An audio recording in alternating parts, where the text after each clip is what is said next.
Alright, y'all, so let's talk about Swarm. This is a show I got the chance to watch last week. We've been at South by South this whole week, so that's the reason we haven't posted, but we will definitely be posting a ton of stuff that we got to see over there, and movies, TV shows, all that stuff, so stay tuned for that. But let's talk about Swarm. So if you've already finished the episodes, you're probably wondering what is going on, where do we go from here, and let's just break it down. So if you haven't watched Swarm, it basically deals with stan culture. It deals with one artist in specific, and that is Nyjah, and I think we all know who Nyjah is. I don't think we have to spell it out.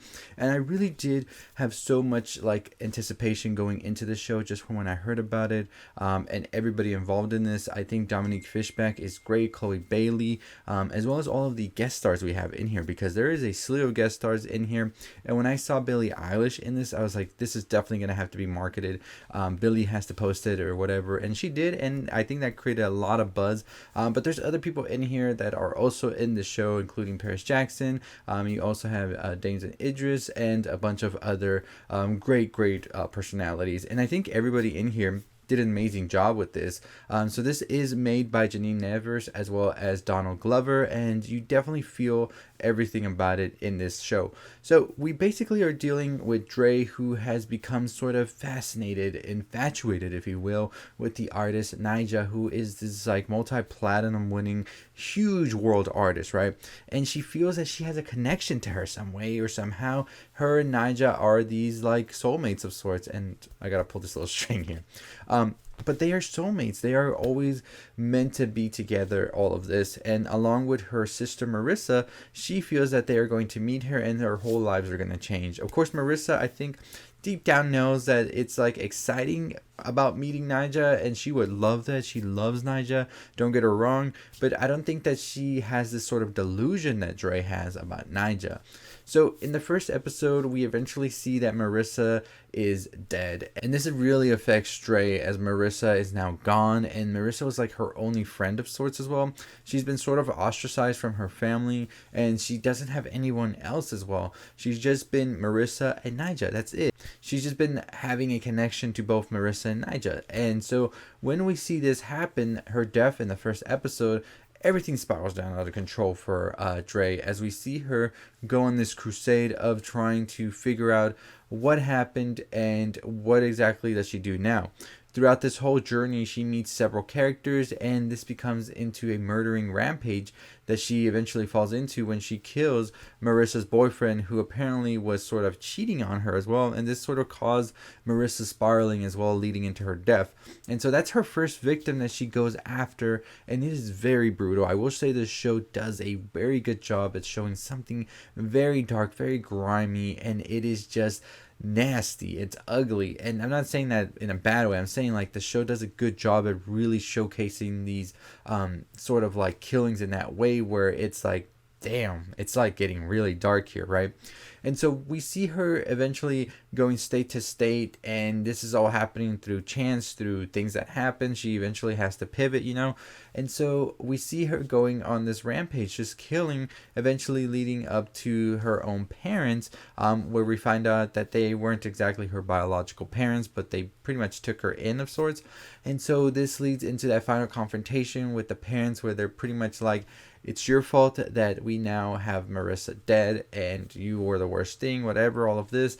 And so we see her eventually just leave. And I don't know if she was trying to get any reconciliation with them or she was trying to kill them, but they end up just getting her out of the house. The next episode that we see after all of this is actually one that's more like a true crime, and it's sort of like the Atlanta episode about the goof who sat by the door. This episode's sort of going through the timeline of everything that Dre has done as well, and the detective behind it all trying to investigate, trying to figure out what's going on, where do we go from here.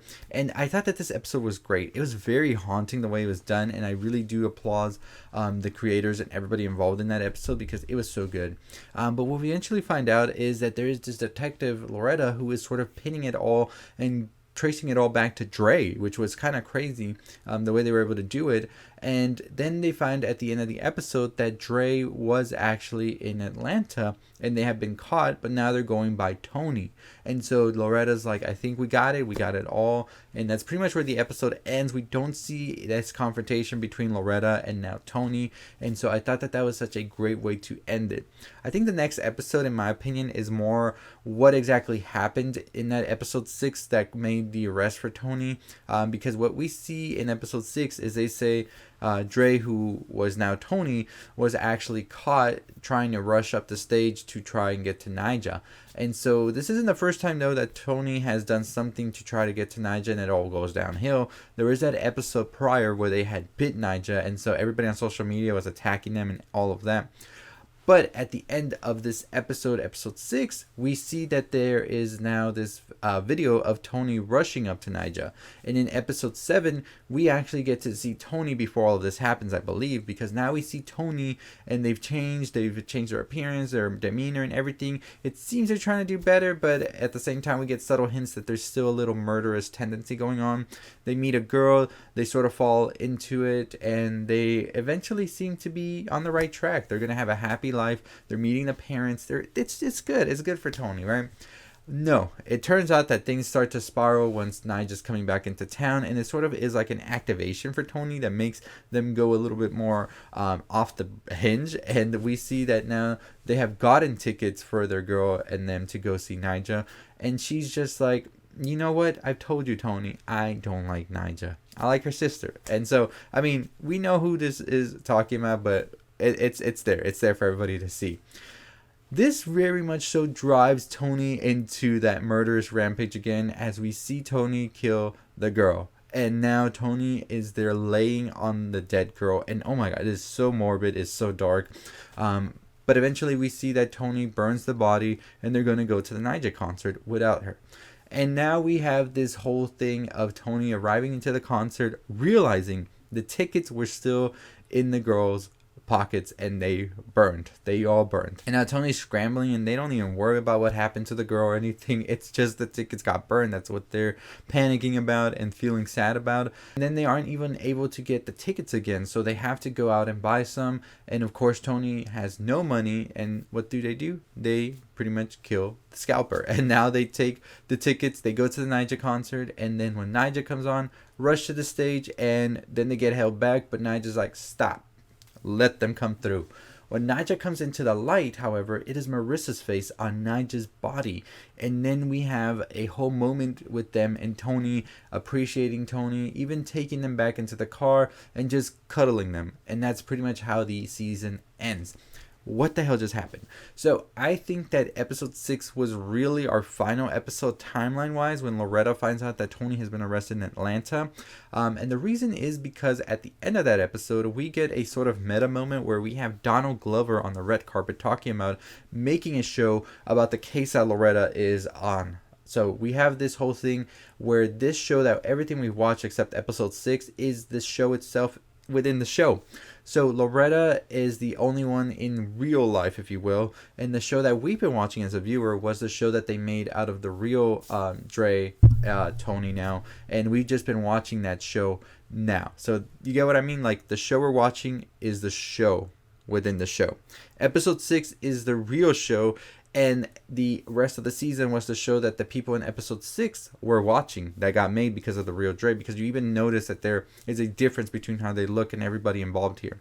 So what I think we saw happen is that the last episode we saw, the one where Tony first appears and all of that, is just a recap of what happened prior to the events of Tony being arrested in episode 6. And so the final episode is Loretta learning about Tony being arrested and going over there. So if they do make a season 2, I wonder if we're going to be seeing Loretta and Tony meeting up or what the case will be. But yeah, at the end of episode 7, I think that Tony for sure got arrested, and this is all like something fictionalized in their head about going out there to meet Nyjah and all of this, and getting on stage as well. And the whole thing really puts it and solidifies it with the fact that Nyjah had Marissa's face, because I think that Tony kind of saw Nyjah and Marissa in the same manner as sort of these two like idols of sorts that Dre felt so comfortable with and was always wanting to be a part of, and just was trying to do whatever it took to be in their good faith. And that's why I think Tony felt so much when Marissa's death came, because Marissa was the closest thing she had to Nyjah, and it sort of kept her at ease, at bay, if you will. The fact that she was able to have somebody that close, because Nyjah was still a very far off dream. And so when Marissa's death came, that made Tony really realize that all they have left is just gonna be Nyjah, and she's just gonna go straight for Nyjah, and that was it. And of course, Tony had been showing murderous tendencies before violent outbursts, as it was said by the family in episode 6, and sort of implied in sort of the other episodes as well. And this was sort of the reason that she was ostracized from the family and the friends and Marissa's close acquaintances and all of that. But I really do think that it was such a great episode, this finale, the series as a whole. I am definitely excited to see what comes next from these creators, because I think that they can definitely deliver some amazing TV, and it was definitely very gripping and very touching, very dark, twisted, and I'm excited to see what comes next. But let me know your thoughts and your opinions on the ending. What do you think about the next season? If they do make one, would you be watching it or not? Let me know in the comments down below. But what an insane season. We'll be breaking down it more to come this week, next week, so stay tuned for that. And I also have my review coming out for it later as well, so check that out if you want my thoughts on like acting, directing, all of that. But as always, that is going to do it for me. Like I said, we're on the road to 30,000 subscribers. We are less than 3,000 to go. Super excited for that. We got a bunch of videos coming for you today, so stay tuned for that. I'll see you next time. Stay safe, stay positive.